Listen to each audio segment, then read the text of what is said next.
자, 이번 시간에는 50페이지예요. 취소할 수 있는 법령이 중에 착오의 의사표시의 요건의 문제입니다.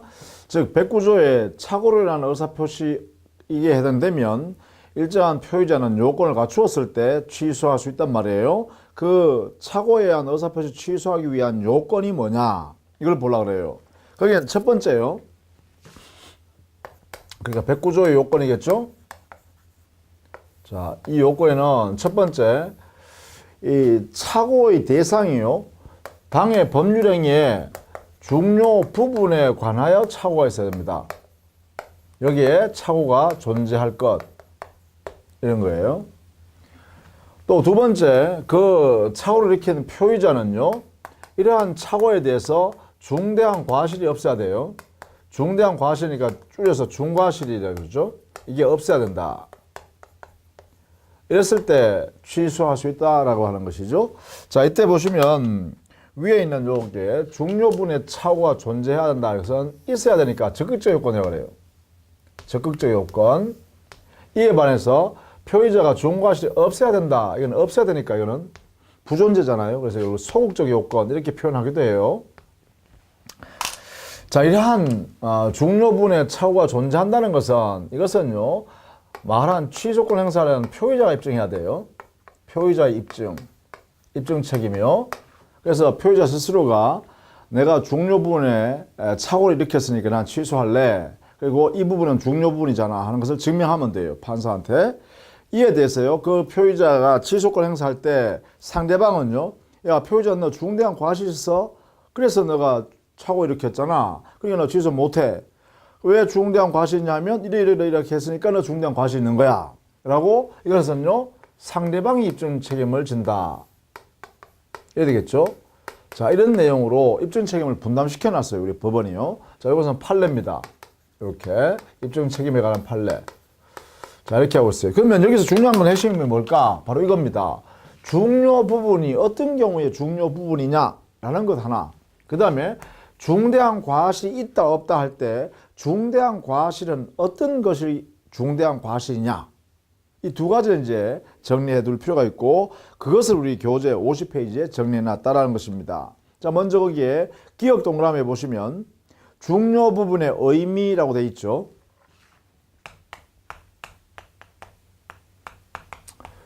자, 중요 부분의 개념은요 그렇습니다. 표의자의 입장에서도 중요 부분이어야 되고 또 보통 사람인 일반인 입장에서도 야, 그 부분은 참 그 거래행에서 중요해 라고 인정되어져야 진짜 중요한 부분이라고 인정한다는 거예요. 이게 법원의 판단이에요. 그래서 보통 표의자 입장에서 중요 부분이다 라고 하는 것을 우리는 주관적 요건 이렇게 이야기하고 이걸 판단하는 것을요. 또 보통 사람 일반인 입장에서도 중요 부분이 인정되는 것, 이것은 객관적으로 일반적인 사람이라면 그렇게 인정할 거다라는 걸, 이건 객관적 평가하는 거죠. 객관적 요건이라고 그래요. 이 두 가지가 모두 중요 부분으로 인정되어질 때 중요 부분으로 인정하겠다라는 것이에요. 이렇게요. 표의자 입장에서도 중요 부분, 일반 입장에서도 중요 부분으로 인정돼야 된다. 이렇게 하는 거죠. 자, 이러한 내용에 그러면 중요 부분이 구체적으로 어떤 거냐? 자, 이 구체적 사실은 우리가 교과서에 표 안에 넣어놨죠. 이 안에 있는 것을 여러분 정리해 두셔야 됩니다. 예컨대 A의 사람의 동일성에 관한 착오는 중요 부분이라고 할 수도 있고 중요 부분이 아니라고 하는 경우도 있다. 예컨대 A 사람의 동일성에 관한 착오는 예를 들면 현실매매에서는요. 현실매매라는 것은 그 자리에서 매매 계약을 체결하고 그 자리에서 대금을 지급하고 그 자리에서 물건을 건네받는 거예요. 이걸 현실매매라고 그래요. 뭐 예컨대 담배를 사고 판다든가 또 꽃 한 다발을 산다든가, 그렇죠? 또 아니면 뭐 콩나물 뭐 2,000원씩 산다든가, 아니면 구두 가게 가서 신발 가게 가서 신발 한 짝을 산다든가, 이런 경우에는 그 자리에서 대금을 치르고 그 자리에서 물건을 받죠. 이렇게 되는 걸 현실매매라고 하는데, 이때 현실매매에서는요 파는 사람이 누구냐 사는 사람이 누구냐는 중요하지 않죠. 그것을 우리는 뭐냐, 사람의 동일성에 관한 내용이다 이렇게 표현하고, 그건 중요분이 아니다 이런 이야기예요. 그러나 신용거래, 외상거래, 또 이를 맡기는 위임계약, 또 어떤 재산을 공짜로 증여하는 증여계약, 이럴 때는 그 당사자가 누구냐는 굉장히 중요하죠. 그러니까 그때는 사람에 대한 동일성의 착오는 중요 부분을 할 수 있다 이 말이죠. 자, 그래서 사람의 동일성의 착오는 중요 부분이 아니다라고 하는 경우도 있고 중요 부분에 해당된다라고 하는 것도 있다. 그것은 당의 그 거래행위인 법령의 성격에 따라서 정한다 이런 이야기죠. 자, 그 다음에 목적물의 동일성에 관한 착오, 물건의 동일성입니다. 이것은 일반적으로 중요 부분에 해당된다고 해석하고 있죠. 우리 판례가죠. 이렇게 해석하고 있다. 또 토지 경계나 현황에 관한 착오도 역시 판례가 중요 부분이라고 하고 있죠. 토지의 경계나 현황에 관한 착오, 이것도 중요 부분이라고 합니다. 이런 식으로요, 이렇게 그 사실에 대한 구체적 우리 판례를 여러분이 정리해 두셔야 한다는 것입니다. 자, 그 다음에 51페이지에 보시면 법령의 성질에 관한 착오도 중요 부분이라고 인정해요. 또 부동산 매매 계약에서요, 양도소득세가 부과되지 않는다라고 해서 그걸 믿고 거래했다면은 그 양도인 입장에서 양도소득세가 부과된다는 것은 중요 부분이죠. 이것도 착오가 중요 부분이다 이렇게 된다는 거예요. 이런 식으로 여러분 정리해 두셔야 돼. 그러나 중요 부분에 착오가 해당되지 않는 것 보세요. 사람의 신분에 관한 착오라든지 사람의 직업에 관한 착오라든지 이런 것들은 동기의 착오에 해당될지언정 그 자체가 중요 부분이다 이렇게 하지는 않는다는 거죠. 또 당의 목적물의 소유권이 누구한테 귀속되느냐, 귀속 주체가 누구냐, 이것도 중요 부분이 아니라는 거예요. 또 수량에 관한 착오라든지 시가에 관한 착오라든지 이런 것도 역시 중요 부분이 아니라고 한단 말이죠. 또 토지의 지적 부족이란 것은 토지 면적이 좀 부족하다 이 말이죠. 이것도 역시 마찬가지로 중요 부분이 아니라고 했습니다. 이런 식의 개념들을 구체적으로요, 중요 부분에 했다, 중요 부분에 하지 아니다 이렇게 나누어서 정리를 꼭 해두셔야 됩니다. 구체적으로 공부해야겠다. 뭐요? 반드시 해야 되겠습니다. 판례로 정리를 꼭 해두십시오. 이렇게 정리해 주자. 그 다음에요, 중대한 과실입니다. 두 번째, 그죠? 중과실. 중대한 과실. 도대체 이 의미가 뭘까? 이것은요, 결국은 조심해야 될 것을 크게 조심하지 않았다는 거예요. 그걸 뭐라 그러냐? 이렇게 표현합니다. 현저하게 부주의한 것을 우리는 중과실이라고 해요. 그런데 현저하게 부주의를 했느냐 안 했느냐를 판단을 어떻게 하냐? 그것은 행위 당사자, 즉 부주의가 있다고 해당되는 그 당사자, 행위 당사자의 직업이나 또 법률 행위의 종류나 법률 행위의 의도인 목적 이런 것을 종합해서 현저한 부주의가 있었느냐 여부에 따라서 중과실 여부를 정한다. 이런 것이에요. 그래서 기준은 이런 걸 가지고 판단한다. 그죠? 직업, 행위의 종류, 즉 법령의 종류나 목적 이런 등등을 종합해서 이 사람이 현저하게 큰 주의를 다하지 않았느냐 이걸 따져보겠다. 그래서 현저한 부주의가 존재한다라고 하면 그때는 중대한 과실이 있다. 현저한 부주의가 없다면 그때는 중대한 과실이 없다. 이렇게 해석하겠다는 거죠. 따라서 중대한 과실이 없으면 취소할 수 있는 것이고 중대한 과실이 있으면 취소를 못한다. 이렇게 해석하면 되겠죠. 자, 그런 내용이 바로 우리 51페이지에 하단에 보시면 니은에 중과실이란 표의자의 직업, 행위의 종류나 목적 등에 비추어 보통 요구되는 주의를 현저하게 결여하는 것을 말한다. 이났죠. 자, 이 입증 책임은 물론 상대방에 있다 이랬습니다. 그러면 구체적으로 이 중대한 과실이 있는지 없는지 구체적 사건이 있을 거 아니에요, 그죠? 구체적 사실이 있을 거예요. 이 판례로 정리했죠. 자, 우리 교재 다음 페이지에 52페이지에 보면 이런 내용을 정리해 두었습니다. 거기에 보시면 공장을 경영하는 자가 당의 토지를 매수해서 그 토지에다가 공장을 신축하려고 토지를 매수한 사람이 있을 겁니다. 이때 이 토지를 매수하는 당사자가 당의 그 매매 목적물인 토지 위에 공장 건물을 신축할 수 있는지 없는지를 판단해 보지 아니하고 매매 계약을 체결했다면 이것은 중대한 과실이 있는 자다. 이렇게 해서 했다는 거죠. 중대한 과실이 있으니까 뭐예요?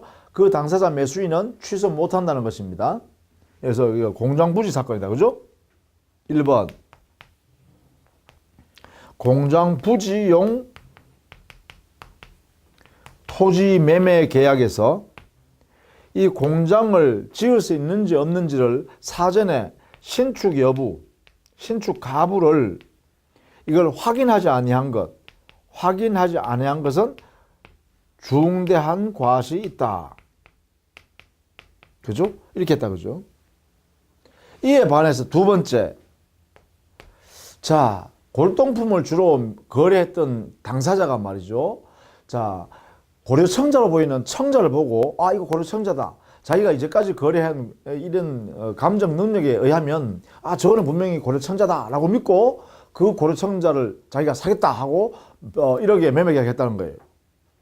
자 1억에 매매 계약을 체결하고 나서 그 다음날 정말 이제 감정인 전문가인 감정인을 모시고 가서 야 이거 내가 샀는 건데 1억에 샀는 건데 고려청자 맞죠? 이렇게 했어요. 그렇다면은 감정인이 평가해 보니까 그것은 고려청자가 아니라 보통청자 한 5만 원 주면 살 수 있는 보통의 청자에 불과하더라 라고 하면 이때 이 매수인 있죠. 고려청자로 믿고 자기 감정 능력을 과신한 사람 이 매수인의 입장에서 이러한 과실은 중대한 과실이 있다고 할 거냐라는 문제가 생긴다는 거죠. 여기에 대해서 우리 법원은 어떻게 했어요?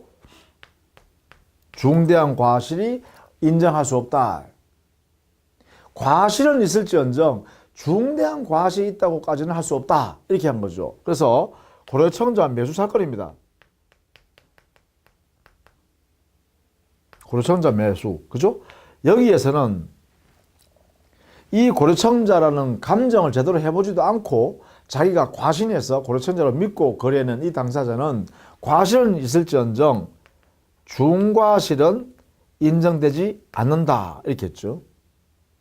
그러면 보세요. 여기에 공장부지를 매수한 매수인은 취소 못하는 것이고요. 고려청자를 1억에 산 매수인은 취소할 수 있죠. 왜? 중대한 과실이 없으니까. 이렇게 되겠죠. 자, 이런 내용을 여기에 두고 있다. 자, 이렇게 이 두 가지 요건을 갖추면 어떻게 돼요? 그래요. 드디어 민법 109조가 적용돼서 표의자는 취소할 수 있다. 그죠? 이게 가능하죠. 취소권 행사하면 어떻게 돼요? 소급에서 무효가 되겠죠. 계약은 그죠. 그 거래행위는 소급에서 무효가 된다. 이렇게 되겠죠. 무효니까 주고받은 게 있으면 부당이득이니까 돌려주고 돌려받고 이때 돌려주고 돌려받는 것은 선의의 수익자면 현존이익으로 돌려주면 되고 또 악의 수익자면 전부 배상해주는 책임도 져야 한다. 이렇게 되겠죠. 다 이때 이 무효, 소급 무효는 취소요. 이때는 선의의 제3자한테는 대항하지 못하죠. 이 사람을 보호한다. 그죠? 선의 제3자 보호한다. 이때 선의는 그래요. 우리 판례가 추정한다 했죠? 추정한다. 이렇게 했어요. 그래서 이 취소권은 상대적 취소다. 이렇게 해석해야죠. 선의 제3자에게는 대항할 수 없는 상대적 취소권 행사다. 이렇게요. 물론 이 취소권 인정되는 109조 취소권은 민법이 적용되는 재산권에 관한 의사표시에만 이 규정이 적용된다라고 해석해야겠고 또 이 착오에 의한 취소권 이 제도와 다른 제도들이 이렇게 경합되는 경우가 있죠. 그래서 타 제도와의 관련 문제를 해서 보면 담보 책임과 즉 매수인 입장에서 보면 됩니다. 매수인이 물건이나 권리에 하자가 있는 것을 모르고 매수했다. 착오에 빠져서 매수했다라고 할 때 이 매수인이 착오로 인한 의사표시를 사겠다고 표시했다는 거죠. 그러면 착오로 인한 의사표시에 해당되어서 취소권, 109조에 의한 취소권도 발생할 수 있고 또 동시에 당의 목적물에 대해서 중대한 하자 있다는 것을 몰랐고 모르는데 과실 없이 이렇게 매수했다면 이 매수인은 매도인에 대해서 무과실 책임으로서 하자 담보 책임을 물을 수 있죠. 이게 담보 책임을 물는 이 내용이 손해배상 그리고 계약 해지할 수 있는 담보 책임의 내용입니다. 이럴 때 매수인은 취소, 착오에 의한 취소권 행사할 수 있고 손해배상 계약 해지도 할 수 있느냐 이런 문제가 생긴다는 거죠. 매수인 입장에서 그죠? 자, 이때 우리 다수 견해는요. 매매 계약에 있는 매수인이 매도인에 대해서 책임을 물을 수 있는 매도인의 담보 책임의 내용은 특별한 규정이다. 그러나 우리 민법 총칙에 있는 착오에 의한 의사표시한 표의자는 취소할 수 있다라고 하는 이 규정은 매매 계약뿐만 아니라 모든 계약, 모든 단독행위, 모든 합동행위에까지도 적용될 수 있는 일반 규정이다. 그렇다면 특별법 규정에 해당되는 매매 계약에 있어서의 하자 담보 책임이라든지 이렇게 매도인이 책임지게 묻는 매수인의 담보 책임을 물을 수 있는 이 규정이 특별법 규정의 성격이 인정되는 한 이것이 먼저 적용된다 이런 이야기예요. 따라서 취소를 착오에 의한 취소를 인정하지 않겠다라는 것이죠. 그것이 1번입니다. 담보 책임과 착오가 경합하는 경우에는 담보 책임만 인정하고 착오에 의한 취소는 인정하지 않겠다 이렇게 되는 것이죠. 두 번째, 착오와 사기가 경합되는 경우요. 이것도 역시 매수인을 생각하면 되죠. 매도인이 매수인을 속여가지고 매수인이 속아서 사겠다라고 의사표시했어요. 그런데 이 사기당한 의사표시 내용에 보니까 착오로 인한 의사표시도 함께 요건이 결합되어 있더란 거예요. 자, 이런 경우에는 과연 우리 매수인이요 착오에 의한 의사표시 취소인 109조를 적용할 수도 있고 다음 시간에 우리 배우는 110조 사기 강박 즉 사기로 인한 의사표시에 의한 취소권도 110조에 근거해서 취소권도 행사할 수 있는가. 그러니까 두 가지 채권이 즉 청구권, 취소권이 발생하는가. 매수인은 착오로 인한 취소권 행사할 수 있고 아니면 사기로 인한 의사표시의 취소권도 행사할 수 있는가. 이 두 개를 마음대로 선택할 수 있는가라는 문제가 생긴다는 거예요. 여기에 대해서 우리 다수 견해는요. 사기당한 사람은 최대한 보호할 필요가 있다. 사기를 당한 사람은 자기 의사결정에 외부로부터 부당한 간섭을 당했기 때문에 그 사람을 최대한 보호할 가치가 있다. 그래서 어떻게 하냐. 두 개의 취소권을 모두 다 인정하자. 그래서 사기당하여 착오에 빠져서 의사표시한 이 당사자는 취소권을 109조에 의한 취소권과 110조 사기로 인한 취소권을 모두 가지고 있기 때문에 어느 것이라도 요건을 자기가 증명해서 행사하는 것을 허용하자 이렇게 하고 있죠. 자, 그 다음에 53페이지에 거기에 3번 이 해저와 착오가 경합하는 경우인데 이것도 역시 중요한 의미가 있습니다.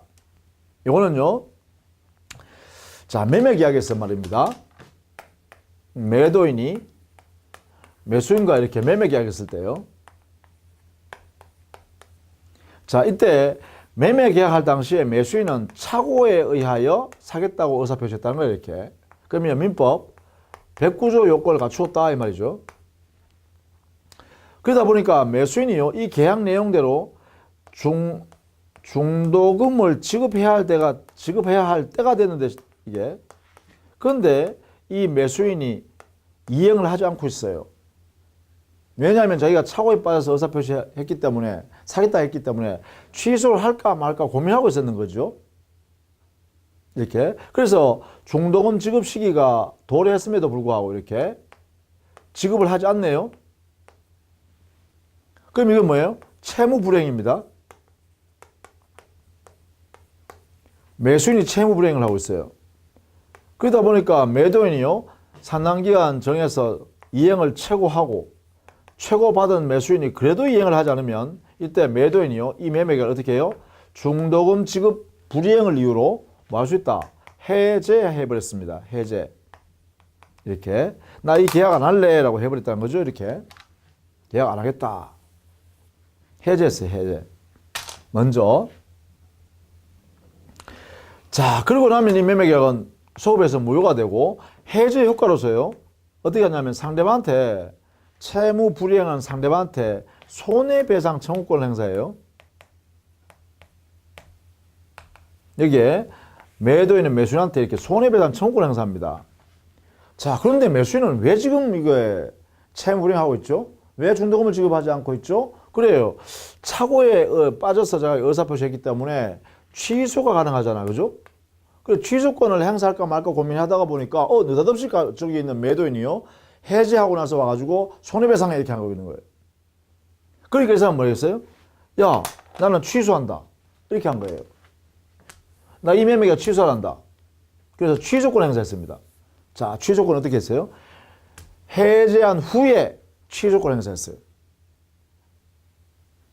그러면 보세요. 해제를 하게 되면 여기서 의미가 어떤 의미가 있냐 하면 해제를 하게 되면 이 매매 계약은 처음부터 무효가 되어버립니다. 이 매매 계약은 처음부터 무효가 되어버렸어요. 그럼 무효인 매매 계약에 대해서 취소할 수 있나?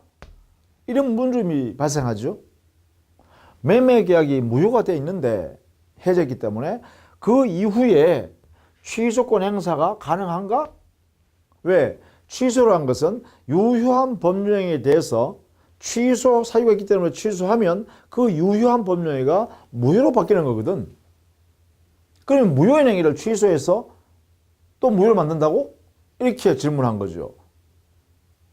자, 그런데 이 취소를 우리 법원은 인정합니다. 인정하게 되면 어떤 의미가 있을까? 자, 여기에요. 해제 후일지라도 취소권 행사를 인정한다. 그럼 이건 의미가 어떨까? 자, 이때요. 여기에는 취소권을 행사를 인정해버리면 취소 효과는 뭐예요? 여기도 역시 똑같이 소급해서 무효가 되죠. 소급해서 무효가 되면 무효면 이행할 필요가 없죠. 이행할 필요가 없습니다. 왜냐하면 처음부터 채권 채무가 안 생겼다는 뜻이잖아요. 그러면 채무가 안 생겼으면 당연히 이행할 필요가 없는 거죠. 그러면 이행할 필요 없다는 말은 뭐예요? 처음부터 채무 불이행이 없다는 거잖아요. 채무 불이행이 없으면 뭐예요? 손해배상 청구를 안 해도 된다는 거잖아요. 손해배상 할 필요가 없다는 거예요. 그래서 우리 법원은 뭐냐면 매수인에게요. 취소할 정당한 이익이 있다는 거야. 왜? 손해배상 책임을 면할 수 있으니까. 더 나아가서 이 매수인이 매도인에게 매매 계약 당시에 교부했던 계약금조차도 돌려받을 수 있다는 거야. 왜냐하면 무효인데 만약에 이 무효임에도 불구하고 취소하기 전에 이미 이행한 것이 있으면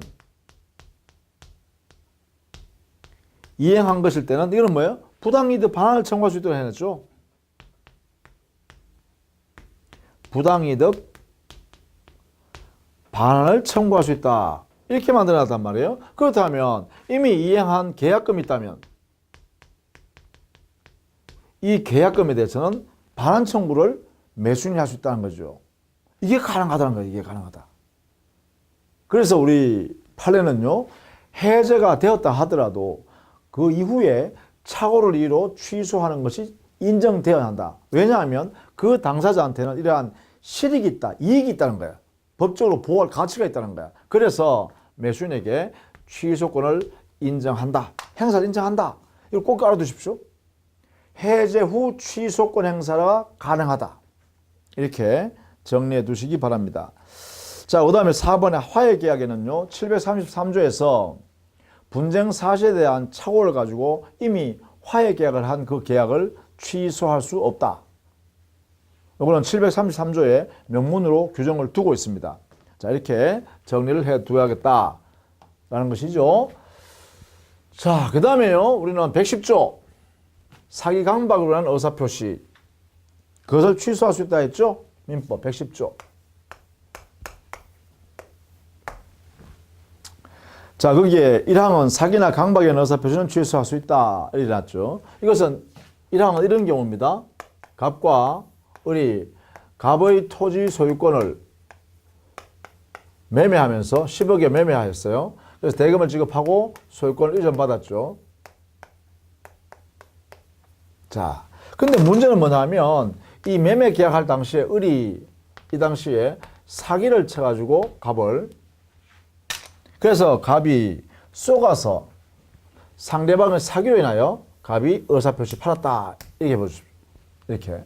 그렇다면 이때는요, 우리는 당연히 뭐예요? 이 매매 계약은 사기 때문에, 을의 사기 때문에 일어났기 때문에 갑이 이 매매 계약을 뭐 할 수 있다? 취소할 수 있다. 이래 되는 거죠. 사기당한 사람은. 이때 상대방은 어떻게 해요? 보호할 가치가 없죠. 이 사람은 사기를 쳤기 때문에 보호할 가치가 없어요. 보호 안 한다 이거죠. 그래서 이 사람은 권리를 인정하지 않는다 이거죠. 그래서 취소권 행사해서 소유권을 부정해버린다. 이런 얘기죠. 자, 이게 바로 1항. 110조 1항. 사기나 강박에 의한 의사표시한 당사자는 그 의사표시를 취소할 수 있다. 그죠? 사기당한 의사표시한 이 당사자는 취소해버릴 수 있다. 이렇게 해놨습니다. 자, 그 다음 2항. 상대방이 있는 의사표시에 관하여 제3자가 사기나 강박을 행한 경우에는 상대방이 사실을 알았거나 알 수 있었을 경우에 한하여 그 의사표를 취소할 수 있다. 이게는요, 모습이 요거가 달라요. 2번의 모습은 똑같이 볼까요?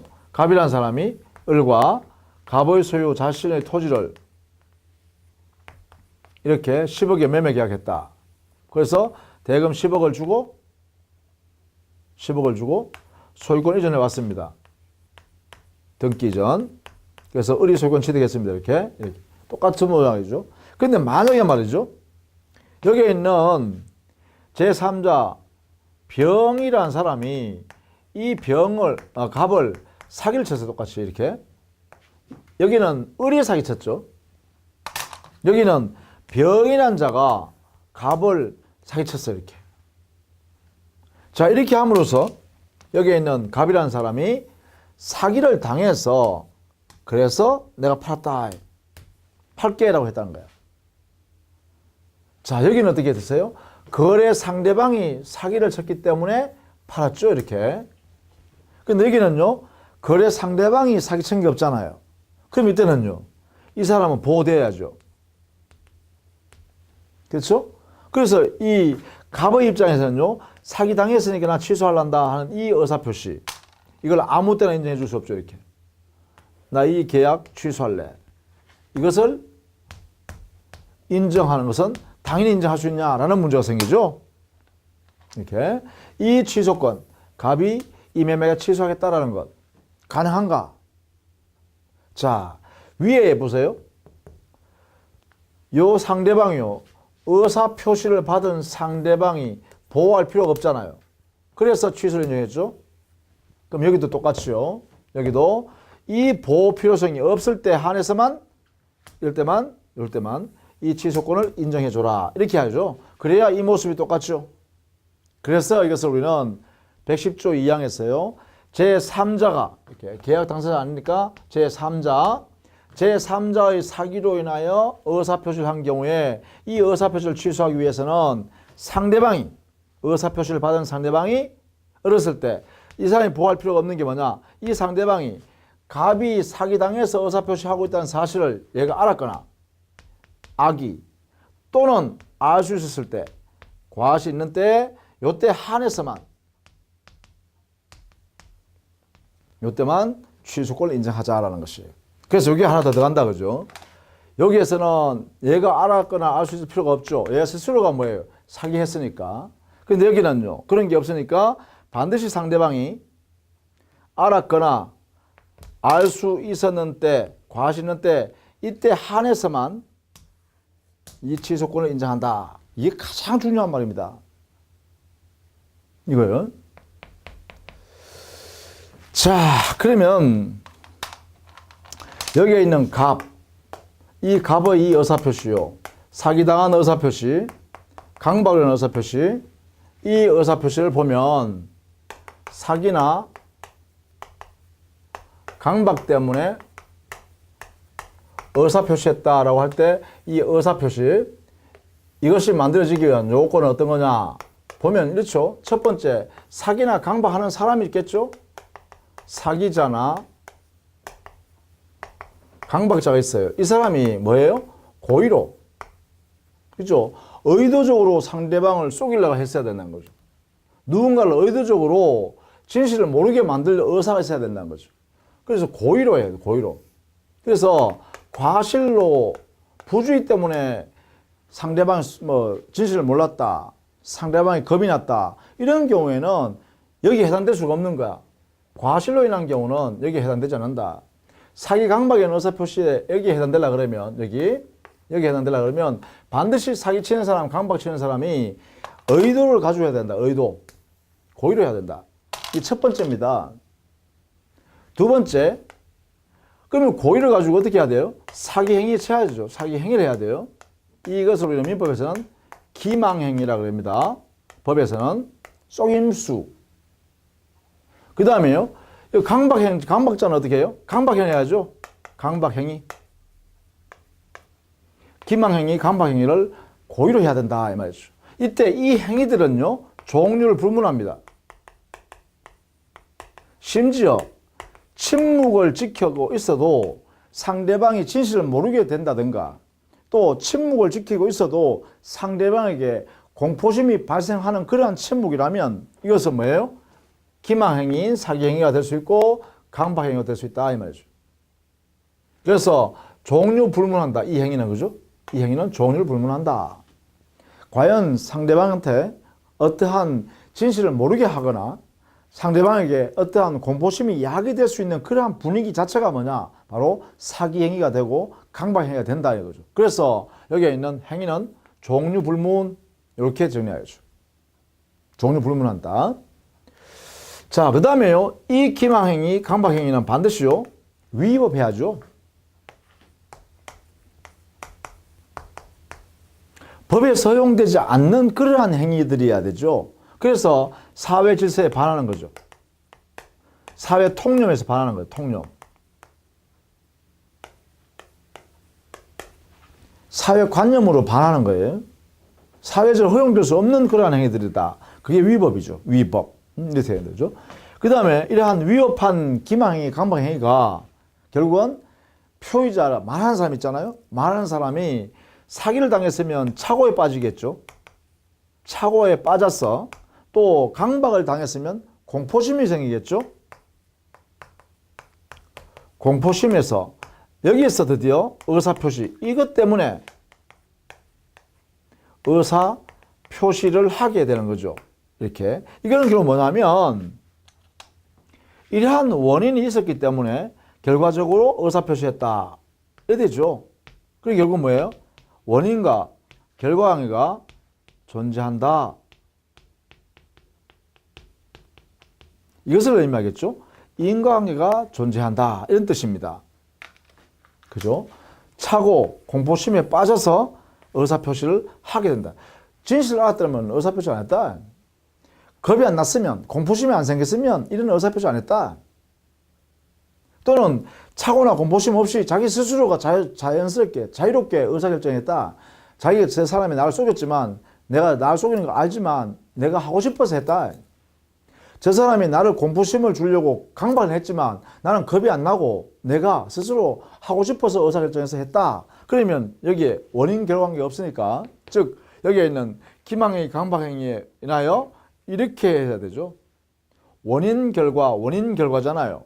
이런 인과관계가 존재하여야만 사기로 인한 의사표시, 강박으로 인한 의사표시라고 그러죠. 그래서 인과관계가 필요하다. 반드시 필요합니다.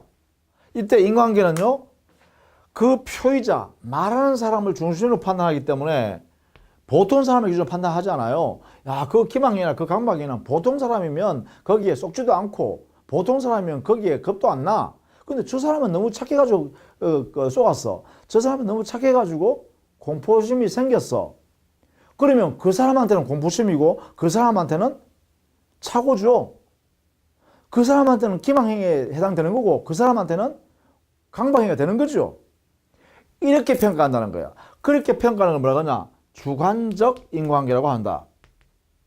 객관적으로 평가하는 게 아니에요. 보통 사람이라면 속지 않는다.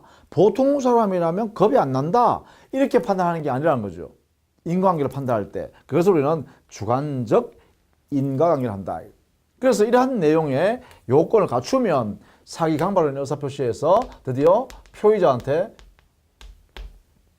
취소권을 인정합니다. 이게 행사 가능하다. 이렇게 되겠죠. 그죠? 이런 내용이다라는 것입니다. 그것이 여러분 교재 53페이지 54페이지에 있는 요건들입니다. 요건. 거기는 여러분이 한번 참고 삼아 읽어보시면 되겠고, 예컨대 그 판례도 구체적으로 있을 겁니다. 예컨대 백화점에서 변칙 세일 광고했다. 변칙 세일 했다. 그럼 그것은 뭐예요? 기망행위가 된다. 위협한 기망행위다 이거죠. 따라서 고객은 위협한 기망행위 당했기 때문에 나는 속아서나 샀다. 그러니까 나는 너하고 매매 계약했던 거 취소한다. 하고 물건 돌려주고 돈 돌려줘. 할 수 있다는 거죠. 이렇게 한다는 거죠. 자, 그렇게 정리를 한번 해 두시면 되겠죠. 자, 그 다음에 55페이지 가면 거기에 효과 중에요. 효과. 한갈로 2번에 보세요. 제3자의 사기 강박. 이거죠? 이거. 제3자의 사기나 강박이 있을 때는 뭐라고요? 상대방이 알았거나 알 수 있을 때 한해서만 취소할 수 있다. 이걸 알아라는 거죠. 그죠? 그런데 그 상대방이라는 사람이, 여기 제3자라는 사람이 사기친 제3자, 강박한 제3자, 이 사람이 만약에 상대방 같으면 어떻게 될까요? 이렇게. 이 제3자나 여기 갑이나 같은 사람이다. 그렇지 않죠? 여기 제3자나 여기 을이나 같은 사람이다. 이렇게 돼버리면 결국은 얘의 사기강박은 얘가 사기강박을 했겠죠? 그렇죠? 그래서 보통 상대방과 동일시할 수 있는 대리인이 사기강박한 것은 본인이 사기강박한 것 같기 때문에 그 대리인과 거래한 상대방은 언제든지 취소할 수 있다. 이래야 되겠죠. 그것이 여러분 교재 양갈로 2번에 동그라미 2번에요. 네 번째 줄에 보면 판례는 상대방의 대리인 등 상대방과 동일시할 수 있는 자의 경우는 110조 2항의 제3자에 해당되지 않으며 이랬죠. 않으나 했잖아요. 즉 무슨 말이냐면 대리인이 대리행위할 때 그 상대방을 속였다. 대리인이 상대방을 속였다라고 하면 상대방은요 언제든지 취소할 수 있다는 거예요. 본인이 알았든 몰랐든 관계없이요. 이런 의미를 갖고 있습니다.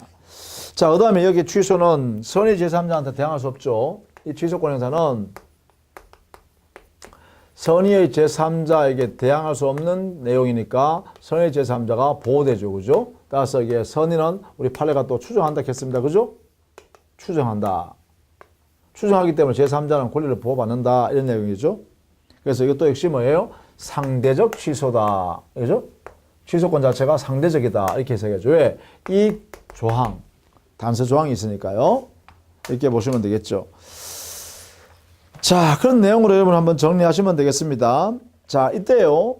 사기 강박을 한 사람은 그 사기 강박을 당한 사람에게 손해를 끼쳤다면 그 손해가 발생됐을 때는 취소권 행사와 관계없이 손해배상 청구권을 행사할 수 있습니다. 별도로. 그죠? 왜냐하면 상대방의 사기 강박 행위, 위협한 행위 때문에 그 표의자가 손해가 발생했다. 예컨대 병원에 노이로제 걸려가지고 말이지. 병원에 가서 치료를 받는다. 이래 되면 어떻게 해요? 그렇죠. 그 치료비는 사기 강박을 한 사람한테 받을 수 있어야겠죠. 그래서 취소하는 것과 별도로 손해배상 청구권을 행사할 수 있다는 것을 알아두셔야 됩니다. 취소하여야 손해배상 청구할 수 있는 것이 아니라 취소하느냐 안 하느냐 불문하고 손해배상은 청구할 수 있다. 이렇게 해야 돼요. 자, 이렇게 해서 정리를 해 두셔야겠습니다. 여기까지가 우리가 107조, 108조, 109조, 110조 비정상적 의사표시에 관한 내용들을 요건과 효과를 좀 살펴봤어요. 여기에는 공통적으로 적용되는 것이 선의 제3자 보호된다는 규정이 있다. 그리고 이러한 4개의 조항은 비정상적 의사표시에 해당되는 이 4개의 조항은 그래요. 민법의 재산권에 관한 의사표시에만 적용된다. 이게 공통적이라고 했죠. 2개, 그죠? 이렇게 같이 정리를 해 두시기 바랍니다. 자, 수고 많으셨습니다.